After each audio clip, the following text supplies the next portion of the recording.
Kenapa sih kita harus jadi orang yang ribet? Pernah nggak kamu menganggap bahwa hidup itu kadang-kadang nggak perlu ya dibuat ribet? Kalau memang iya, berarti kamu sama dengan saya. Yuk, izinkan saya sebagai sahabat kamu di hari ini mengucapkan selamat datang. Selamat datang di pola pikir yang seizin Tuhan, insya Allah akan merubah kamu. Ini penting, ini emas, dan seizin Tuhan bisa merubah hidup kamu loh.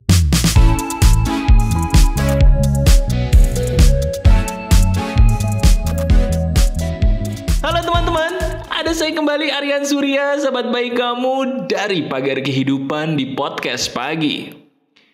Kita membicarakan sebuah hal itu selalu biasanya dari sudut pandang yang menurut orang lain itu keren. Baju yang kita pakai, coba lihat dulu, ayo. Lihat baju yang kita pakai saat ini, benar atau tidak tebakan saya? Kebanyakan, maaf ya, baju yang kita beli itu kebanyakan membuat orang lain mendapatkan sebuah kesenangan. Bukan kita yang senang, tapi orang lain. Pernah nggak sih kita beli baju yang kita tanyakan, orang lain kalau ngelihat saya pakai baju ini, kelihatan kurus nggak ya sayanya? Orang lain kalau ngelihat saya pakai baju ini, saya kelihatan ganteng nggak ya? Saya keren nggak sih pakai baju ini di mata orang? Ayo, kalau diri kamu udah mulai sedikit tersenyum, itu berarti apa yang saya tebak ini benar-benar tepat banget dengan apa yang pernah atau jangan-jangan sedang kamu alami. Kali ini, saya ingin memberikan kamu sebuah praktek nyata yang seizin Tuhan bisa membuat kamu jadi 10 kali lebih percaya pada dirimu sendiri, bukan percaya pada orang lain. Benar. Saya menjadi orang yang anggap aja bisa memberikan kamu sebuah petuah yang nggak biasa banget nih petuah, tapi yuk kita rubah diri kita ke jalan yang lebih baik. Mau? Oke, saya jelasin dulu aturan mainnya. Gini nih, ini enak buat dipraktekin. Pertama, saya harus ngasih tahu dulu kepada kamu sebagai sahabat saya. Kenapa sih gerangan seorang sahabat saya yang luar biasa seperti kamu ini, kenapa diri kamu kok bisa jadi orang itu selalu melandaskan kepada penilaian orang? Baju, enak nggak ya saya dilihat orang pakai baju ini? Karir, orang lain kalau saya berkarir ini, mereka bakal menghargai saya nggak ya? Jurusan kampus, kalau saya pilih jurusan ini, nanti orang tua saya gimana ya? Kalau saya pilih jurusan ini, nanti saya bisa jadi orang kaya nggak ya? Kenapa? Karena ketika saya kaya, saya berpikir, Mas, orang lain bisa lebih menghargai saya. Pernah seperti itu? Saya kasih tahu penyebabnya apa ya, tapi maaf banget nih kalau diri kamu kembali tertampar. Diri kita, diri kamu menjadi seperti itu, sebabnya sepele. Karena orang yang paling kita tidak percaya, jujur, itu sebenarnya adalah diri kita sendiri. Saya ulangi, maaf kalau nampar. Yang membuat diri kita secara logis, apa adanya, lebih percaya pada penilaian orang daripada penilaian diri sendiri. Itu penyebabnya sepele. Tahu nggak apa? Karena orang yang paling tidak kita percaya dalam hidup itu sebenarnya menyedihkannya adalah diri kita sendiri. Benar atau tidak? Renungkan.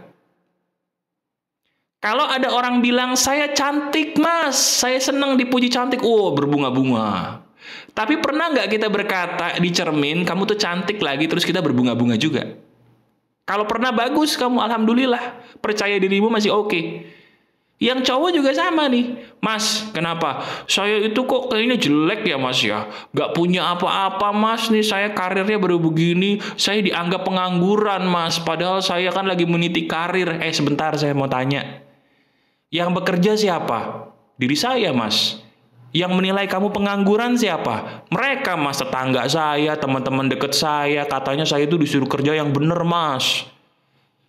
Kenapa kamu harus sakit hati dengan penilaian orang, padahal yang paling tahu kamu kerja atau tidak, dirimu sendiri, benar nggak? Halo, sekarang saya mau tanya nih pertanyaan logisnya.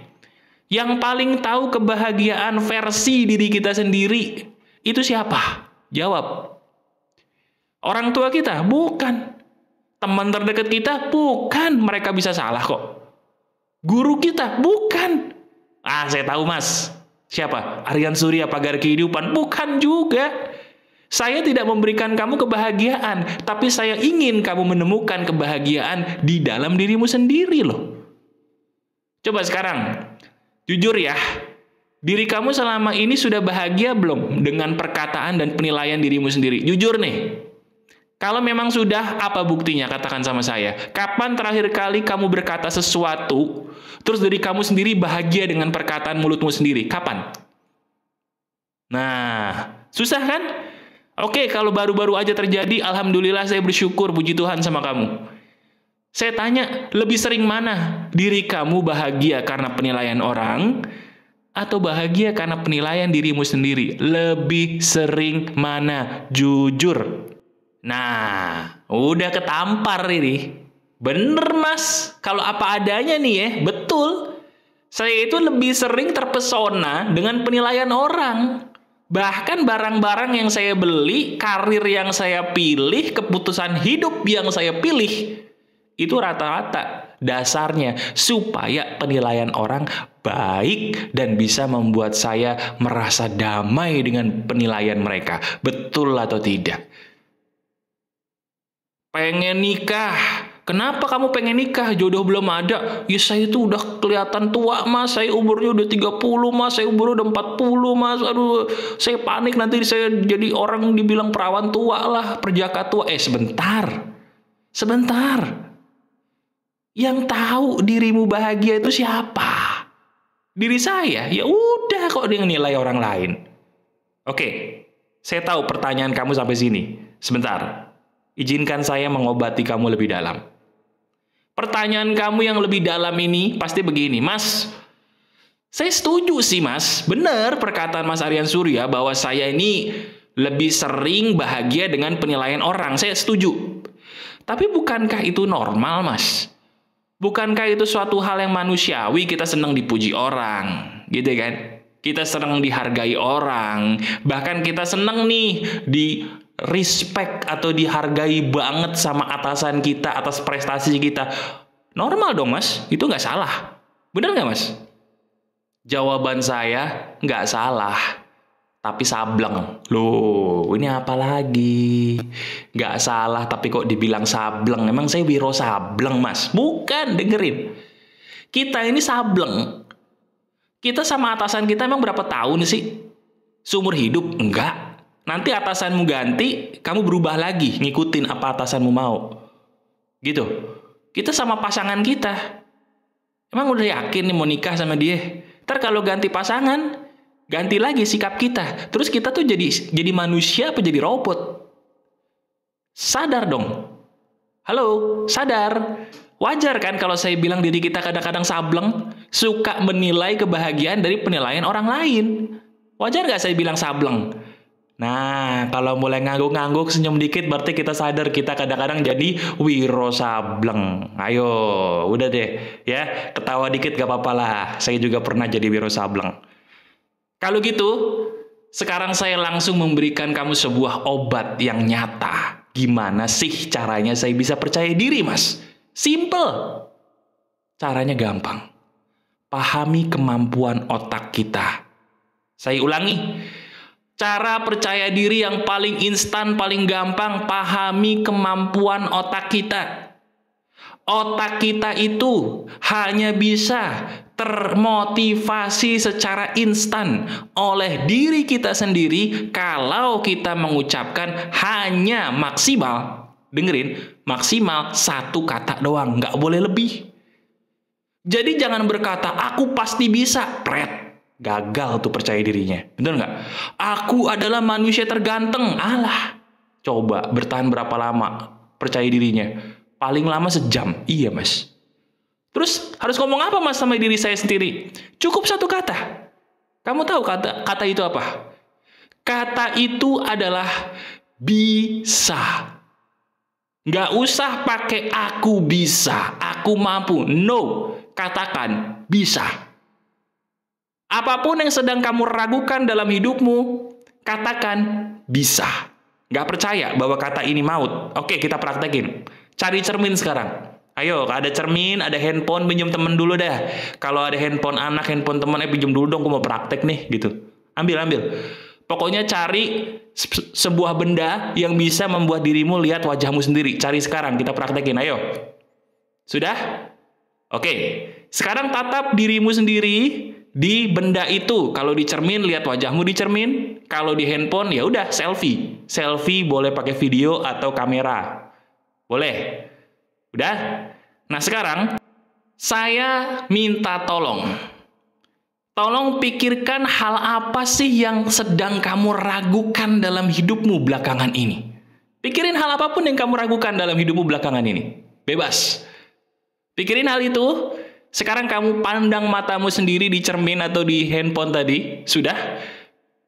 Kamu bayangkan hal yang kamu ragukan tadi, apapun itu, semakin ragu semakin bagus. Sambil kamu menatap dirimu sendiri di cermin atau di kamera handphone, kamu katakan dengan suara lantang ya. Dengan suara lantang yang terdengar telingamu sendiri, katakan bisa. Katakan lagi, bisa. Katakan lagi, bisa. Gimana rasanya? Lebih powerful gak? Lebih enak ya. Dan lakukan hal ini untuk hal apapun yang kamu ragukan. Coba sekarang ada nggak? Kita praktek lagi. Ada nggak sampah yang bisa kamu lempar ke tong sampah? Di sekitar kamu ada keranjang sampah nggak? Nah, cari keranjang sampah. Terus kalau ada, kamu cari kertas yang bisa kamu buang. Sekarang kita latih ini. Kita buktikan bahwa apa yang saya katakan ini benar. Oke? Saya minta tolong, kamu sekarang anggap aja lagi mau ngelempar sampah itu dari jauh ke keranjang sampah. Wah, jelas ya? Jadi saya pengen kamu tolong, bentar jangan dilempar dulu. Nanti tolong kamu lempar sampah kertas ini ke keranjang sampah sampai masuk. Nah, gimana caranya supaya masuk mas? Saya nggak yakin bisa. Nah ini, sambil kamu melihat keranjang sampahnya, kamu katakan dengan suara lantang, bisa. Bisa, bisa. Ulangi, bisa. Bisa, bisa. Abis itu lempar. Tapi ngucapin bisanya harus pakai tenaga ya. Siap? Oke, lihat keranjang sampahnya dari jauh. Arahkan ke arah sana, pakai tangan, arahkan dulu. Sambil kamu lihat keranjang sampahnya, kamu katakan bisa. Katakan. Katakan lagi, bisa. Katakan lagi, bisa. Lempar sekarang. Masuk nggak? Kalau nggak masuk, ambil lagi. Kalau udah masuk, bagus. Berarti kamu berhasil. Kamu lempar lagi sekarang, katakan bisa. Bisa. Bisa. Bisa. Bisa. Sambil kata bisanya tetap kamu ucapkan, kamu lempar. Masuk nggak? Mungkin beberapa di antara kamu ada yang bingung banget. Kok bisa masuk ya mas? Nah itu loh kekuatan keyakinan. Jadi apapun yang kamu lakukan, mau presentasi, mau ketemu calon jodoh, mau ketemu apapun yang bikin kamu grogi, ingat satu kata, bisa. Tonton video ini berulang kali. Dengarkan ucapan saya. Kemudian kamu praktekkan. Kamu akan mengatakan bahwa iya ya, kok ternyata sesimpel ini mas. Kemana aja saya selama ini? Nah itu maksud saya. Kita selama ini selalu terkontaminasi, terracuni dengan hal-hal yang sebenarnya nggak usah dibikin ribet lagi. Setuju nggak? Salah satunya ya ini yang saya katakan di video ini. Jelas ya? Alhamdulillah saya bersyukur nih, puji Tuhannya. Seizin Tuhan insya Allah bisa menyembuhkan kamu. Apa yang saya katakan tadi. Praktekin ini semua, rubah hidup kamu seizin Tuhan dengan materi emas ini ya. Kamu adalah orang yang luar biasa. Ingat, bisa, bisa, bisa. Semua pada dasarnya cuman butuh satu kata, bisa. Praktekkan dan uji coba. Lihat hasilnya. Masih ada saya, Aryan Surya, sahabat baik kamu selalu dari Pagar Kehidupan. Tetap keep the spirit, keep sharing, and keep loving. Bye-bye.